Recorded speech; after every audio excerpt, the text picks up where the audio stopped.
ଅଛ ହାଁ ଏ ଭାଇ ମାନେ ପ୍ରଥମ ଧାରି ଶୁଣୁ ଶୁଣୁ ମୋ ଦେହରେ ନିଆଁ ଲାଗିଗଲା ଆପଣ ମାନେ ଏଇଠି ବସିକି ଶୁଣୁଛନ୍ତି ହାଁ କଣ କହୁଥିଲ ଈଶ୍ୱର ସୃଷ୍ଟିରେ ପୃଥିବୀ ପୃଷ୍ଠରେ ଯେତିକି ସୁନ୍ଦର ଜିନିଷ ଅଛି ସେଇ ତାଲିକାରେ ଯଦି ଆମେ ବାଛିବା ତାହେଲେ ଝିଅ ହିଁ ଆଗରେ ଅଛି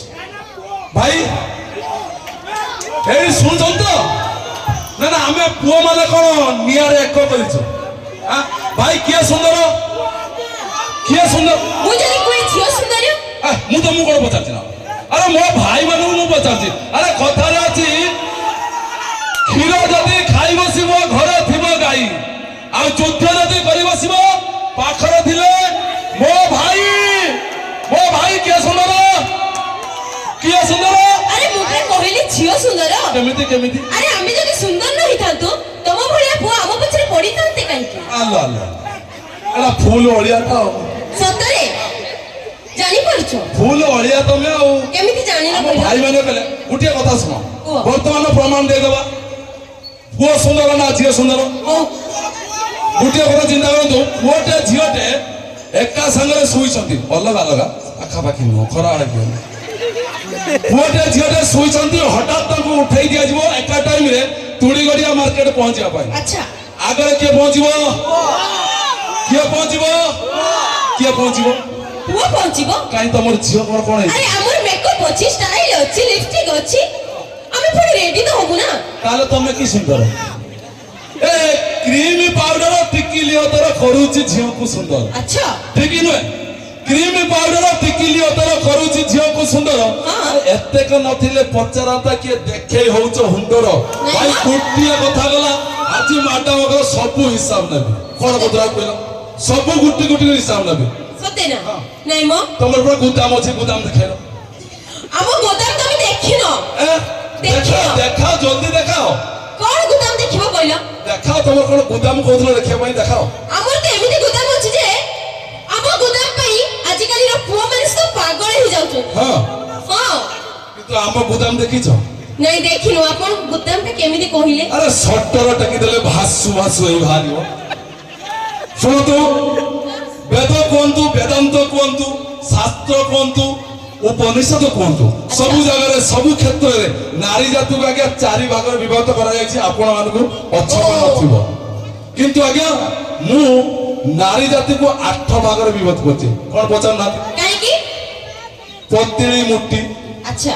ଡେଙ୍କି ବାଙ୍ଗିରି ଗୋଳି କାଳି ସାବେଳି ଛାବେଳି ନାଇଁ ମୋ ଛାବେଳିଟା କଣ ପଚାରୁନ ଛାବେଳିଟା କଣ କହୁନ ତମର ସିଆଡେ ଗାଡି ଭଡା ନାହିଁ ଆଜ୍ଞା ଶୁଣିବ ପତଳି ଅଖରୁ ପତଳି ଝିଅଟା ଆଜ୍ଞା ସରୁ ବିରି ପିଠା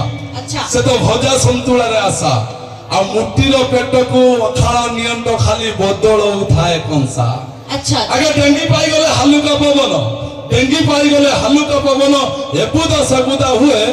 ଗେଡି ବୁଡି ପାଣି ପିଉଥାଏ ଜାଲୁଆ ଅନେଇଥାଏ ହେଲେ ମ୍ୟାଡାମ ଆ ଭିତରେ ତମେ କୋଉଟା ଭାବି ନିଅ ଆଜ୍ଞା ନସର ପସର ଗୁରିର ନଜର ବାର ଘାଟେ ପାଣି ପିଏ ରାତି ହେଲେ କାଳି ଏ ଉଳି ସେ ଉଳି ଦିନରେ ଅରୁଆ ଆଜ୍ଞା ସାପେନେ ଝିଅଟା ଆଜ୍ଞା ଗୁଟା ଗୁଜୁରାତି ସେଇଥିପାଇଁ କଣ କହୁଛି ଶୁଣ ପୁଣ୍ୟତା ପାଇଁ ନଦୀ ମାନେ ଯେମିତି ସାଗର ସହିତ ମିଶନ୍ତି ପୁଣ୍ୟତା ପାଇଁ ନଦୀ ମାନେ ଯେମିତି ସାଗର ସହିତ ମିଶନ୍ତି ଆମ ଭଳିଆ ସୁନ୍ଦରୀ ଝିଅ ମାନଙ୍କ ପଛରେ କଥା ହେବା ପାଇଁ ତମ ଭଳିଆ ଟୋକା ଆପେ ଚାଲି ଆସନ୍ତି ମାନୁଛି ପୁଣ୍ୟତା ପାଇଁ ନଦୀ ମାନେ ଯାଇ ସାଗର ସଙ୍ଗରେ ମିଶନ୍ତି ଆଜ୍ଞା ଆପଣ ଚିନ୍ତା କଲେ ମହୁମାଛି ସାରା ମହୁ ପିଇ ସାରି ସେ ଫୁଲର ଆଉ କଣ ବସନ୍ତି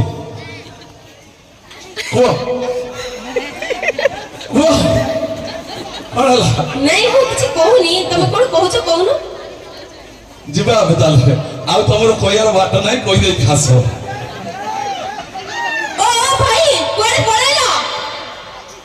କୁହ ନାଇଁ ମା ତମେ ପଳେଇ ଯାଉଛ ଏମିତି ବି ଡରି ଯାଉଛନ୍ତି ମୁଁ ବି ଜାଣି ନଥିଲି ତମ ସାଧାରଣ ଝିଅ ଭାବିବନି ମତେ ଝିଅ ମୁଁ ବିଜୁଳିପତି ସାଧାରଣ ଝିଅ ଭାବିବନି ମତେ ଝିଅ ମୁଁ ବିଜୁଳିପତି ମତେ ଛୁଇଁ ଦେଲେ ତମେ ଜଳିଯିବ ଭୋଲ୍ଟେଜ ମୋର 440 ଝିଅ ତମେ ରସମଲେଇ ଆଉ ତମେ ଝିଅ ରସମଲେଇ ହେଲେ ଆମେ ସାଜିବୁ ଅଣ୍ଡିରା ବିଲେଇ ନାଇଁ ମା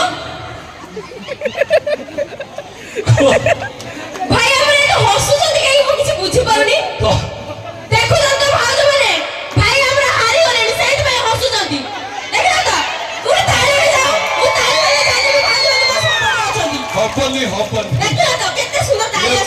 ये पिता गळ्या टुका मुट्टे में मो संपर्क अछंती ଜଣା ପଡୁଛି ଆଉ ହଁ ଆଉ ଭାବିବନି ମତେ ଗାଁ ଗଳିର ଗେଣ୍ଡୁ କିଟକର ଫୁଲ ଭାବିବନି ମତେ ଗାଁ ଗଳିର ଗେଣ୍ଡୁ କିଟକର ଫୁଲ ସ୍ମାର୍ଟ ସିଟିର ସଚ୍ଚା ଗୋଲାପ ମୁଁ ଅମୂଲ୍ୟ ମୋହର ମୂଲ हाँ अरे गुलाब फूलर मान्यता केवल उपहार देवा पाए अच्छा ठीक नहीं गुलाब फूलर मान्यता केवल उपहार देवा आगे देवता मुंडरे लागिबा योग्यता तार नाही